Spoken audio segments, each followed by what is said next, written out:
maintaining article integrity. Inasmuch as I enjoy writing, I do not enjoy participating in schemes to create templated articles for other authors to use or misuse to their delight. Or, at the very least, to profit from my hard work.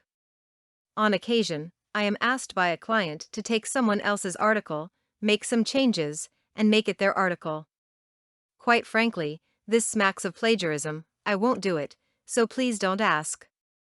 Instead, if there is a general idea in a particular article that strikes a responsive chord in you, I would be interested in taking a look at the article and see if it inspires me to create original work.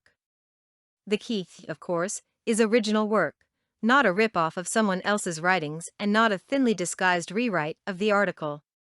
My policy regarding working for others is this: if you trust my writing talents, you can trust that what I write for you will be knock their socks off good writing that will stand on its own 2 feet. A good writer is a wellspring of original material, while a poor writer hangs on to coattails of other writers or, worse, steals their information outright. Don't get caught up in the article mill schemes that some so-called writers are involved in.